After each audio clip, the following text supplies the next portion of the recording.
Polls have closed in Iraqi Kurdistan. And now that citizens have said yes, most probably, to independence, what are they going to do with the result? Regional President Masoud Barzani shrugging off pressure from Baghdad and the international community and sticking with the non-binding vote that's already got the parliament in Baghdad demanding troops be sent to areas disputed with the Kurds, in particular oil-rich Kirkuk. How much of this is about the aspirations of a people to their own nation? How much is about money and a dysfunctional federal Iraq? With so many Kurdish fighters on the front lines against ISIS, the US, France and Britain worry the referendum will prove a distraction from the urgent task at hand. With Kurdish separatists in Turkey and emboldened militias in Syria, Turkey and Iran don't want to see an independent state. Once the celebrations have subsided, will Kurds find that this vote helps or hurts their cause? Today in the France 24 debate, we're looking at Iraq's Kurds, and with us from Erbil, academic and blogger Ruwaida Mustafa. Many thanks for joining us.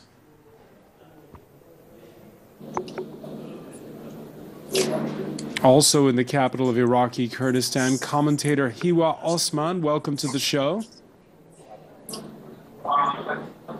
Hiwa Osman, a former media advisor to Iraqi President Jalal Talabani. From Washington, we welcome back Abbas Kadim, Senior Policy Fellow at Johns Hopkins University's School of Advanced International Studies. And we're joined here in the studio by France 24 senior correspondent James Andre, just back from the region. Welcome back, and welcome as well to Fazel Hawrami, a journalist based who's in Kirkuk after the close of the polls. The France 24 debate on Facebook and Twitter, the hashtag F24debate.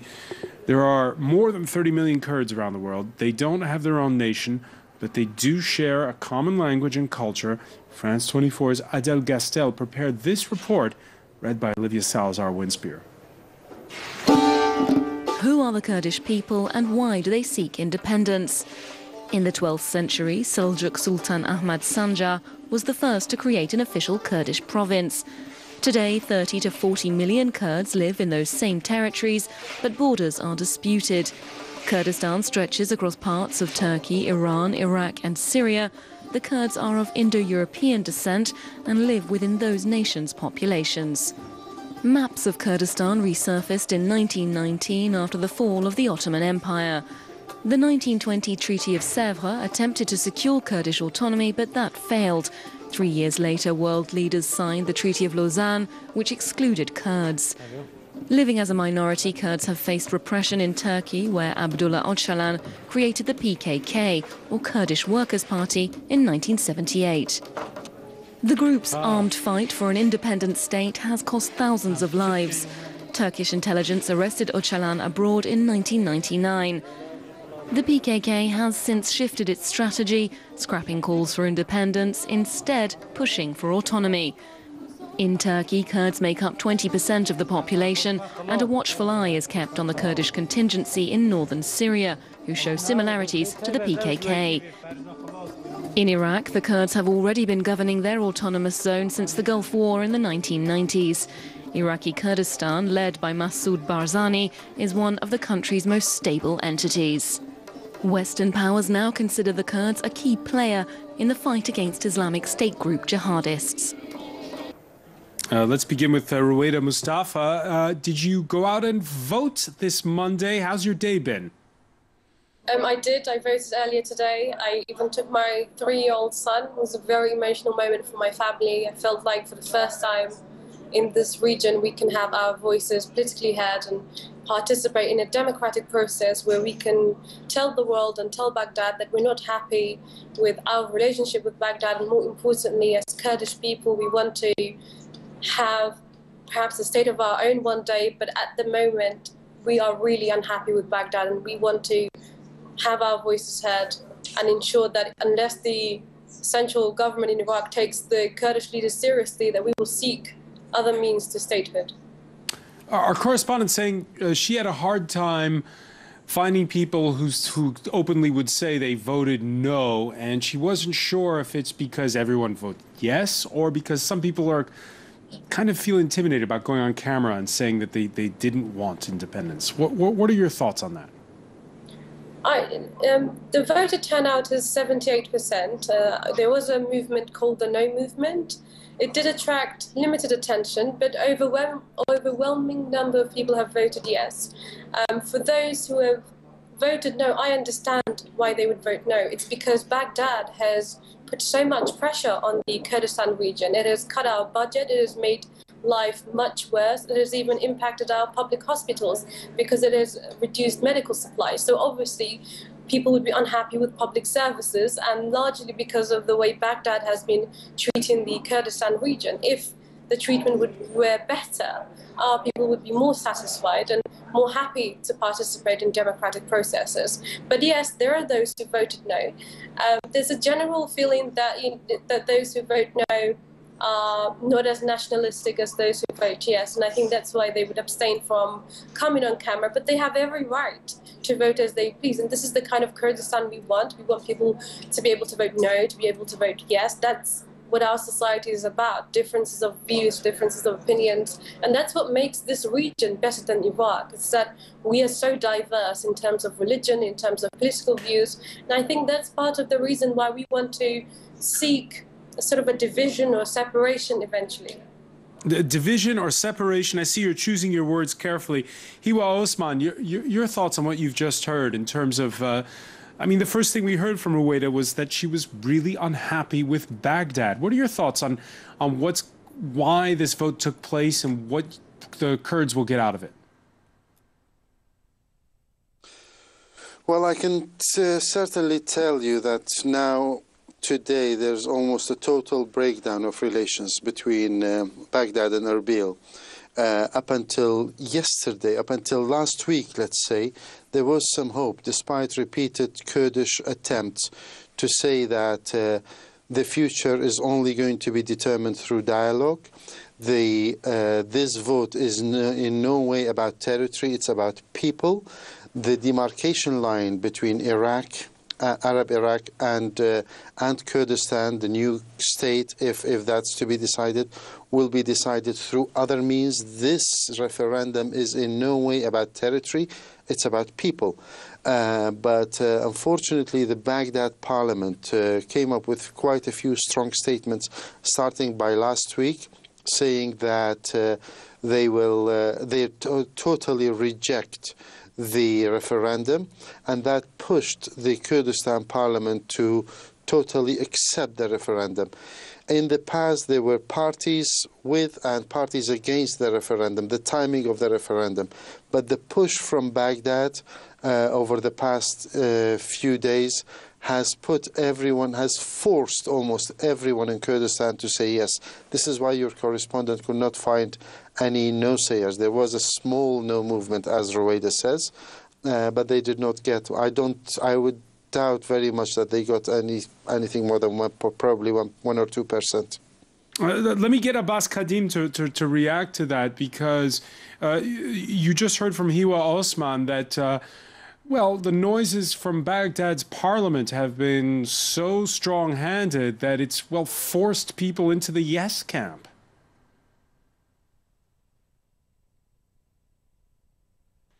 And I mean, again, he was a good friend, and he's a very good commentator on Iraq issues, not just Kurdish issues. So there is not much to disagree with there. But I think probably I would take an issue with the idea that it is just the Iraqi parliament that made strong statements.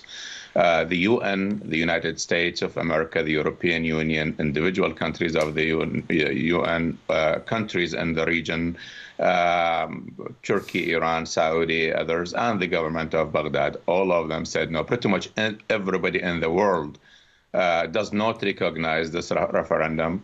So that is I mean, there are reasons for that we could talk about. But it is a non-binding vote, so but it is not just Baghdad. It is a non-binding vote, so why have, you know, a curfew imposed on Kirkuk? The strong statements out of Baghdad. Why? Well, other countries, normally when there is a movement that talks about separation, they take measures that are heavier and stronger for less than this. I mean, non-binding, the Kurds did have a non-binding vote before on that, and we know what the Kurds want in terms of their national aspirations. And quite frankly, morally, one cannot stand against people aspiring towards certain legitimate dreams. The problem is how to go about it. I think the scope of it was overreaching. The Kurdistan regional government conducted the vote even in areas where legally are not under their jurisdiction, and they tried to have it both ways in those regions that are outside of Kurdistan. There are many reasons for that, but I believe that, again, the vote is not surprising. I do agree with Hiwa that it would be very hard to find people who would say no. The question is, what will happen after this? Yes, that is actually where we are going.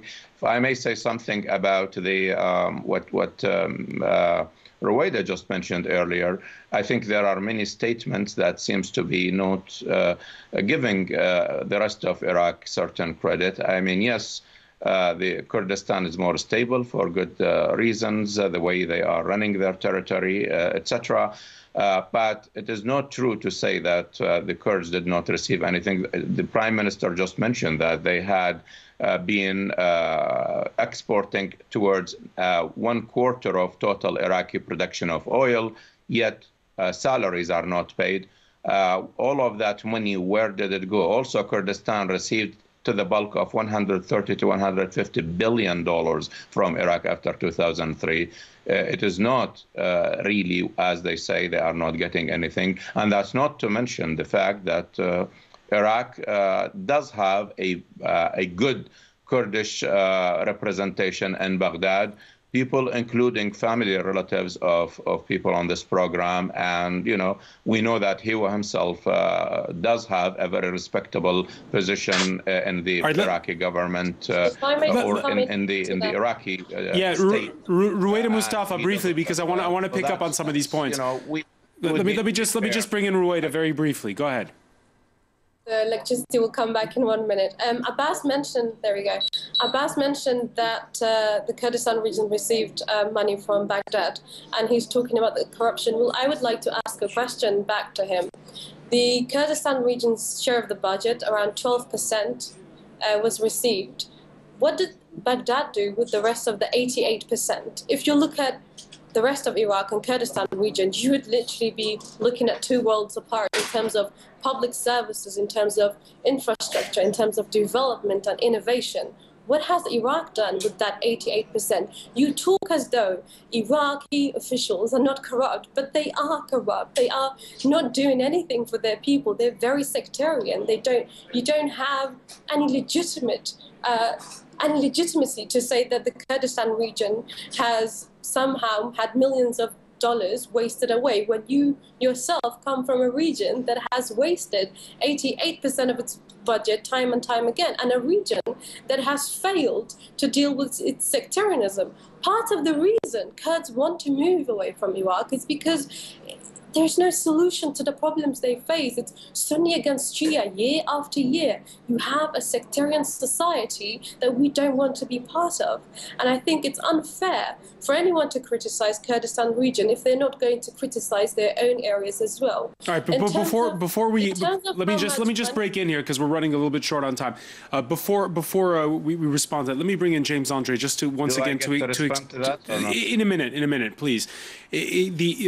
Just explain to us, picking up on the point there about this is putting, obviously there's the aspirations of people who live in Iraqi Kurdistan and the strain at the same time, and perhaps you can show us with a map on the federal Iraq the way it is set up right now. Yeah, absolutely. Basically, the division of the Iraqi territory dates back to officially, now, unofficially 1991, officially 2005, when the new constitution was indeed negotiated between Baghdad and Erbil. Now, the situation is as well that it's true that with what happened in 2014, the arrival of the Islamic State group in Iraq and the fact that indeed the Iraqi army fled from a number of cities in this northern part of the country, you can see here that this is basically the territory which is officially under control by the KRG, that is, the Kurdish Regional Government.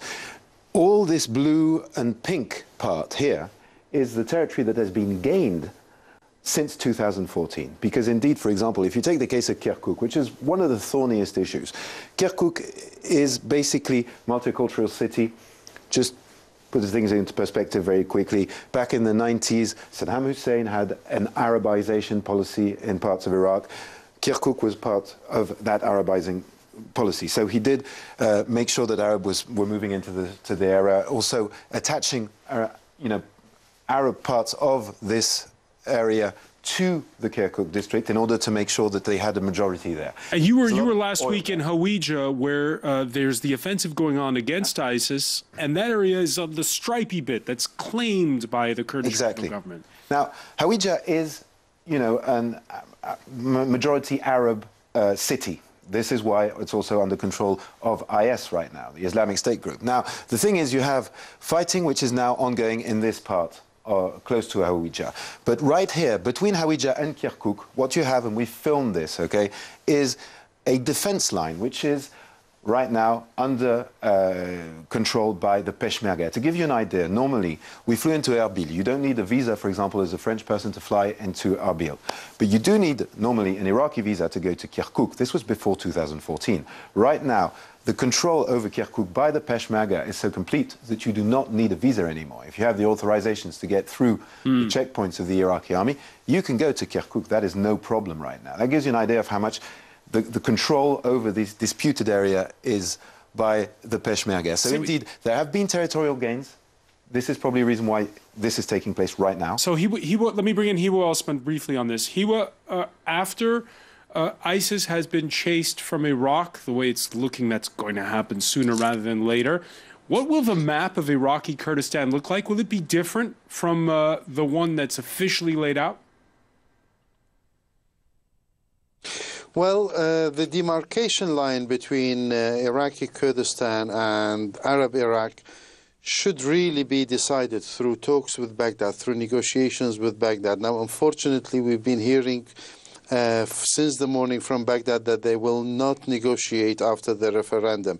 And I believe that this is a very strong statement that they should not make, and a lot of pressure is mounting on the Prime Minister. I believe that the Iraqi Prime Minister, Mr. Haider al-Abadi, is a wise man. He is looking for solution, but he is under immense pressure from his constituency and from other politicians within his political camp for him to be more hardline than them. So as far as the demarcation line, there is a constitutional clause called Article 140, and it provides for normalizing in the areas that are disputed between the various governorates. After normalization, another referendum will take place according to the Constitution. According to the Constitution. That will decide the demarcation line between. Hey, Hiwa, I'm going to have to interrupt you briefly because we have to take a quick break. We'll be right back. Stay with us. You're watching the France 24 debate. Welcome back, or welcome if you're just joining us. It's the France 24 debate. We're speaking after that independence referendum in Iraqi Kurdistan. With us to talk about it, academic and blogger Ruwaida Mustafa, who voted this morning, joins us from Erbil. Welcome back. Welcome back as well to Hiwa Osman, commentator, former media advisor to Iraqi President Jalal Talabani.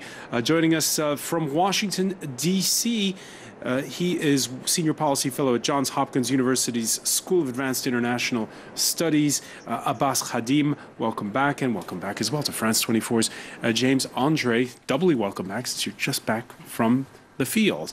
At the heart of the argument between Erbil and Baghdad, and we were talking about it in part one, the ethnically mixed, oil-rich governorate of Kirkuk.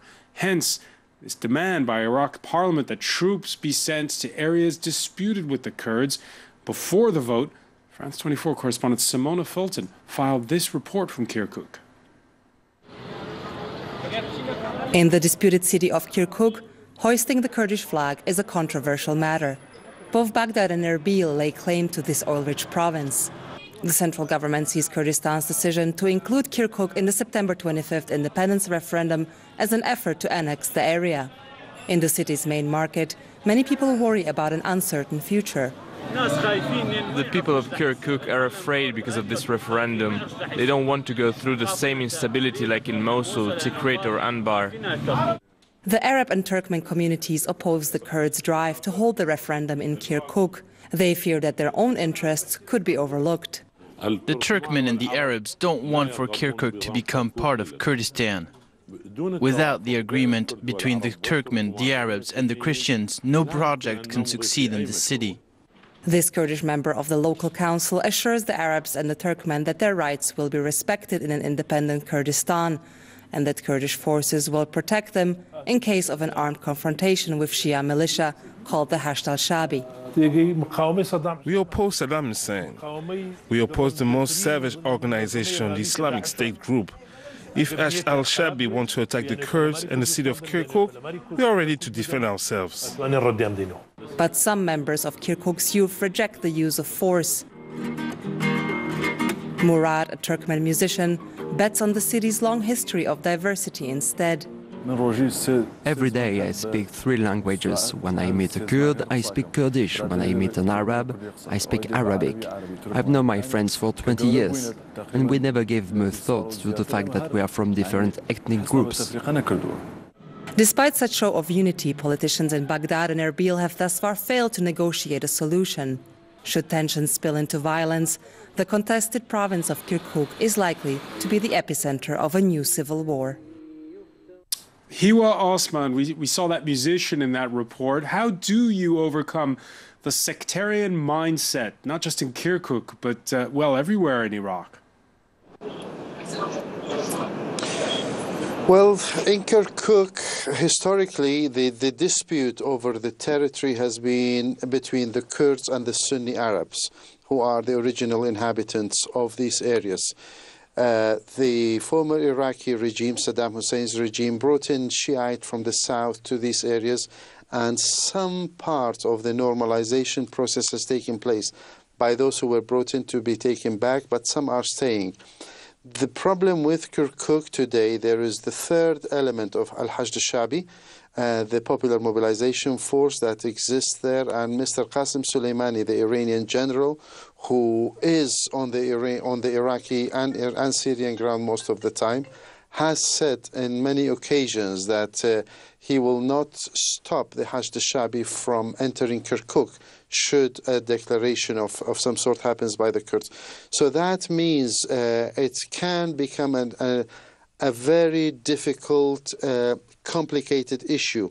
The issue between the Kurds and the Arabs, or namely the Sunni Arabs, is about land. So ultimately it will be solved, but the complicated issue that also happened in the past is between the Shia and the Sunni, because it's about faith, and each one, we've seen it in the past, it has been extremely bloody. Everyone has warned in the past about a Kurd-Arab conflict, but because it is not about faith, it's about land, and it's about negotiations. There are political leaderships on both sides.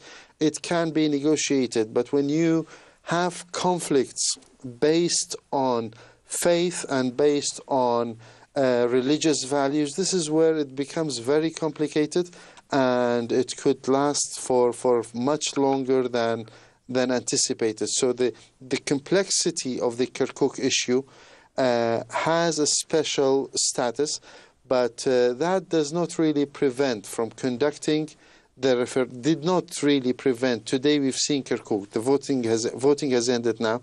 It was very much a lot more quiet than expected. People thought there will be acts of violence in the city, but it went very smoothly today. From as far up until the time of coming to the studio, I have not heard of any major incidents taking place in Kirkuk. The future is, we have to now, the future of the city will very much depend on the future of negotiations. If Baghdad is willing to negotiate, the Kurds have now said, the vote is now there. The yes vote is there. The Kurds are expressing their willingness to negotiate with Baghdad. The Baghdad government or Baghdad parliament, government and the institutions, they have to respond to that. And if negotiations take place without getting the outsiders involved, I think Kirkuk can be solved. That will be the starting point in the talks over the future. If they fix it in Kirkuk, I think they can fix it everywhere else. But sir, you say everything's been calm in Kirkuk during the voting, but tonight there is a curfew in the Turkmen and Arab neighborhoods, not in the Kurdish neighborhoods, so there is potential tension, right? Sorry, I didn't hear that question. I said, you say things went smoothly today, but tonight there is a curfew in the Arab and Turkmen neighborhoods of Kirkuk. So how do you explain the fact that there is the requirement for a curfew that is also selective between ethnicities? Kirkuk, as you know, is on the borderline with ISIS-controlled territory still. Hawija is there. It happened about 2 months ago or more. About 200 ISIS fighters managed to infiltrate Kirkuk and to wreak havoc in the city for a few days until the local forces controlled that. So there is a fear of an external attack on Kirkuk, and there are fears of sleeper cells in the city. For this reason, imposing a curfew is not an abnormal thing, and I think it is a wise thing to do, given the sensitivity of the situation that took place today. All right, Habas Kadim, we're hearing mixed signals here about, on the one hand, the vote going off peacefully, on the other, mistrust, the curfew. Is there the possibility for de-escalation between Erbil and Baghdad and over cities like Kirkuk?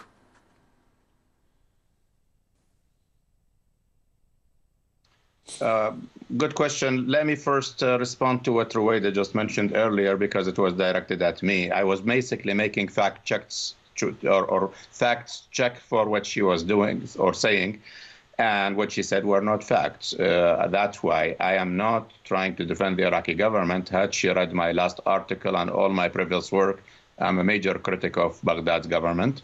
And the last was, again, my article about the topic just 3 days ago in the Huffington Post. So I just checked some of the facts, and they were not facts that she mentioned in terms of the Kurds. Not, and on the issue of what what Hiwa Osman just said, and on Kirkuk. Yeah, on the de-escalation, there has to be a de-escalation. I mean, it's Iraq does not need more war. And that's why many people who rejected, including international community actors who rejected this referendum, they said because it is not helpful for restoring calm and peace to Iraq when you are still fighting a war and then you open a new front on the basis of national disputes in the middle of a fight against the worst terrorist organization the world has faced. It is just unwise, untimely, and it's bad. So it is now the job of the wise leaders, as Hiwa just mentioned, from both sides to de-escalate this, make sure that they do not take measures that Iraq will regret. And certainly one of the ways of de-escalation is to try to not let foreign actors in the region especially to interfere and make the situation worse. Which foreign actors? Iraq, whether it's the Arab part of Iraq or the Kurd part of Iraq, are all one country. What is that? Which foreign actors? What is that? I'm sorry. You mentioned you don't want foreign actors Turkey, intervening. Can you name them? These are the two countries that are interested in it. I said Iran and Turkey. These are the main countries that are right now have a direct stake. Any destabilization in Iraq over the Kurdish independence will directly deal with them. Both of them have sizable populations that are Kurd, and both of them don't want a repeat. Especially, both of them deny the Kurds any measure of what Iraq allows the Kurds right now, and they do not want the aspirations of their own Kurds to be higher than what they want them to be. And that's a major issue. So both countries need to be out of the conflict equation, and then confine it to. Let's pick up on that point. Let's pick up on that point. Iran closing its airspace with Iraqi Kurdistan, Turkey positioning tanks, and the president there threatening to shut both the border along with the oil pipelines that run through it. After this, we'll see through which channels the Iraqi Kurds send their oil. and who they sell it to. We have the valve, and the moment we close it, the oil stops flowing. Ruwaida Mustafa, what's your reaction?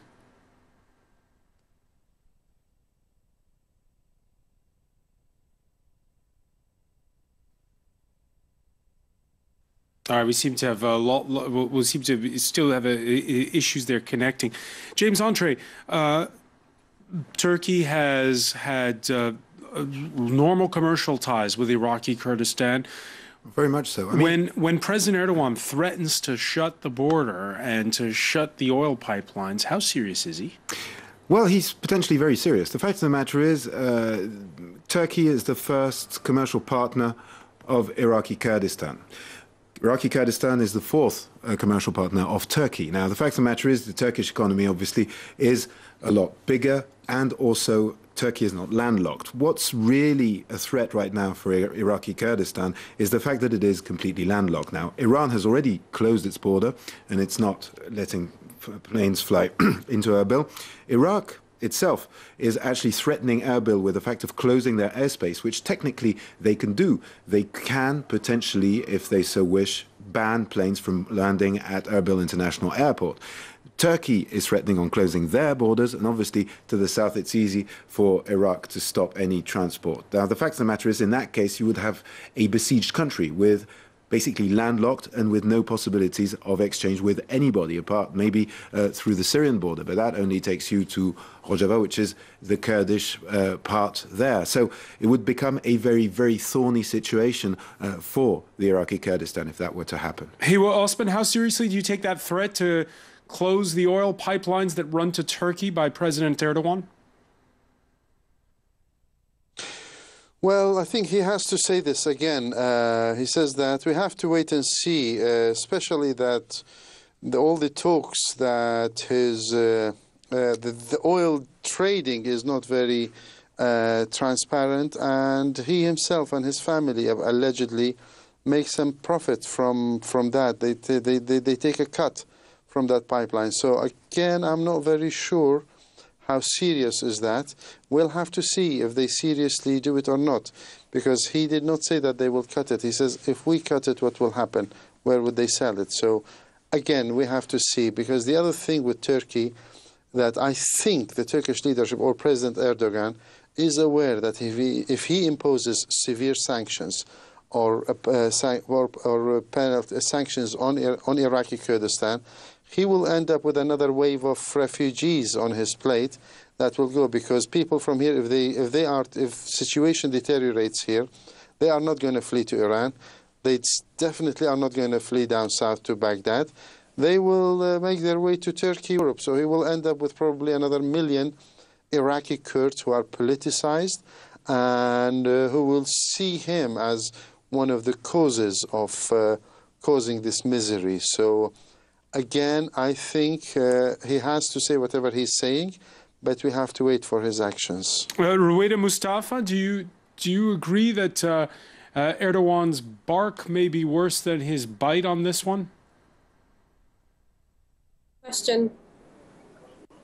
Yeah, I was asking, do you think Erdogan's bark may be worse than his bite when it comes to closing the oil pipelines? Well, we don't actually know, because Erdogan is very, he always gives very emotional speeches. He always makes very over-dramatic remarks. So I don't know whether this is just his regular speeches that were made today, or if he's actually going to do something quite worse for the region. But let's not forget that Turkey has invested billions into Kurdistan region, so it's not going to make our economy crumble on its feet very quickly, because it would also harm its interests, since KRG has shared critical intel with them in terms of curbing activities with the PKK group. So, okay, if you've got a crystal ball there with you, Ruwaida, what's going to happen now? After this vote, after the results have been read out, what's going to happen, really?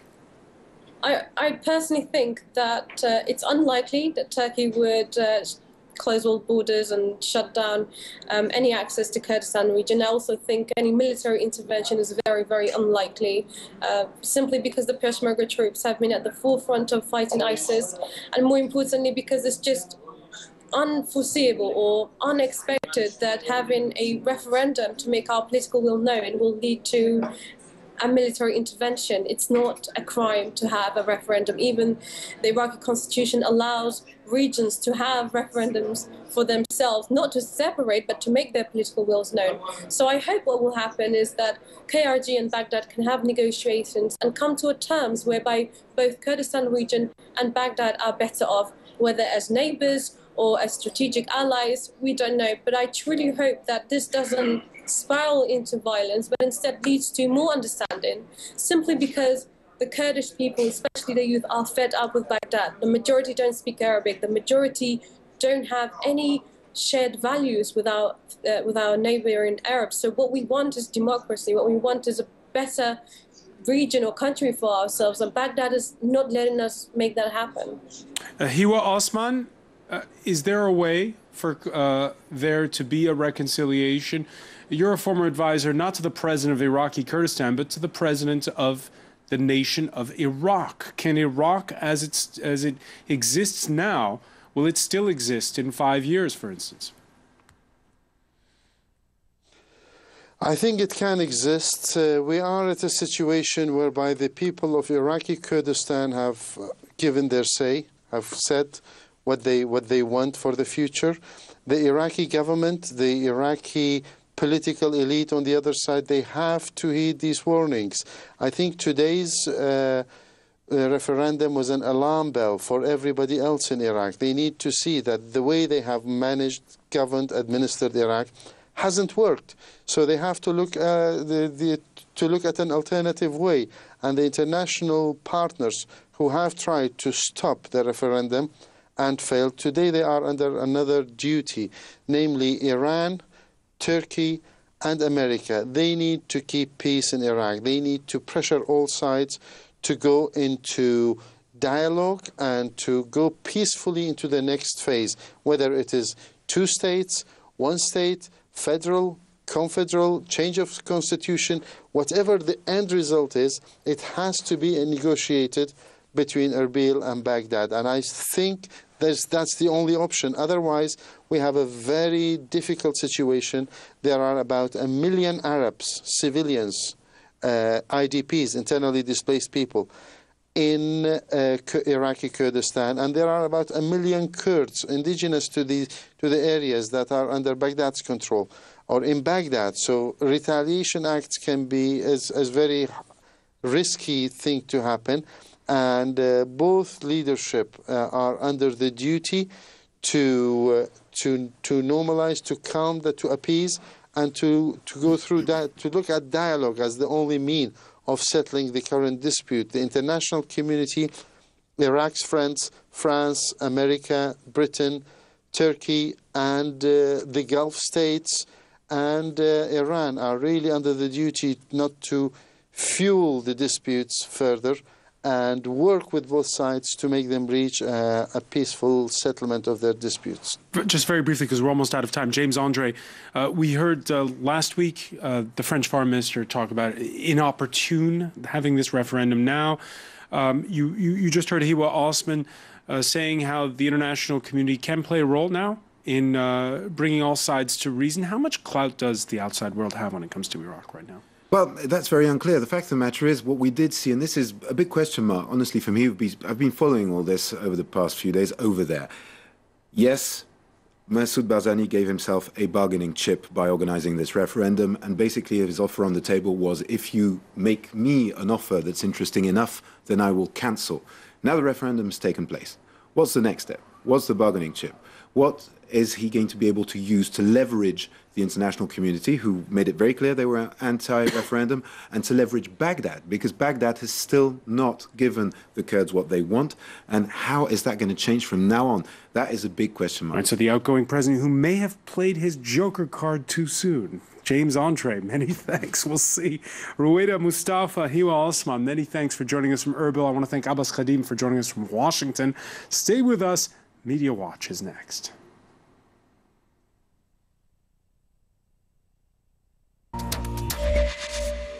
Enter James Creedon. How are you? Francois, very well, thanks.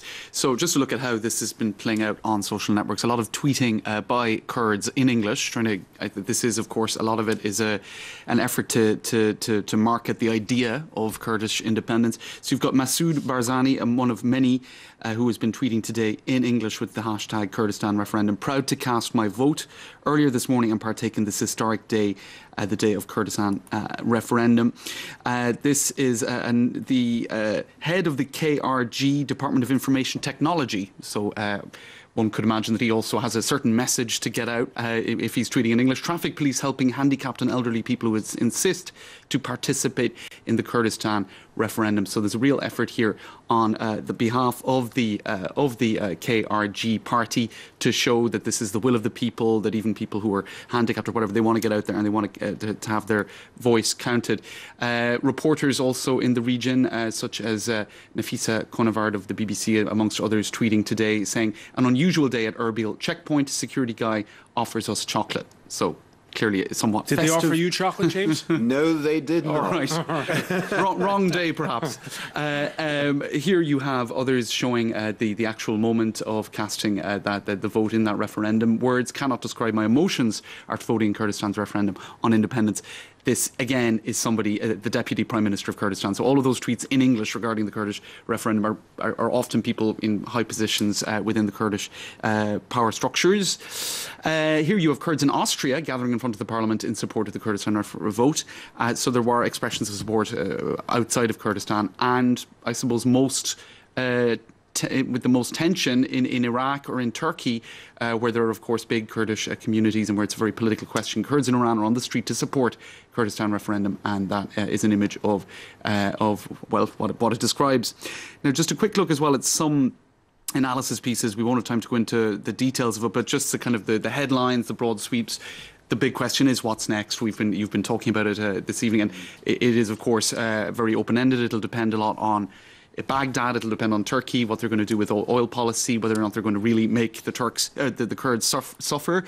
This is a Daily Sabah in Turkey, and they're very much covering Erdogan's line and his threats in that regard, that they could really create some serious economic problems for Kurdistan, the Kurdish state, if they do continue with the move towards independence. Meanwhile, in Iran, also against the whole bid, some interesting theories emerging on Press TV there. This is Major General Yahya Rahim Saravi. He's a top military advisor, and from their point of view, this is a US-Israeli plot to partition Iraq, which is interesting because then when you go to the Israeli media, the Jerusalem Post, we're reading about why the US chose to oppose the Kurds. Israel is for the referendum. It's the one and only country. Right, so that seems perhaps not the full and complete picture anyway emerging from Press TV, because the US certainly seems to be opposing this referendum, and it's finding itself in that regard in the awkward position of being on the same side as Iran. So this is all a rather complex picture. All right, many thanks for that, James Creedon. I want to thank our panel once again. Thank you for being with us here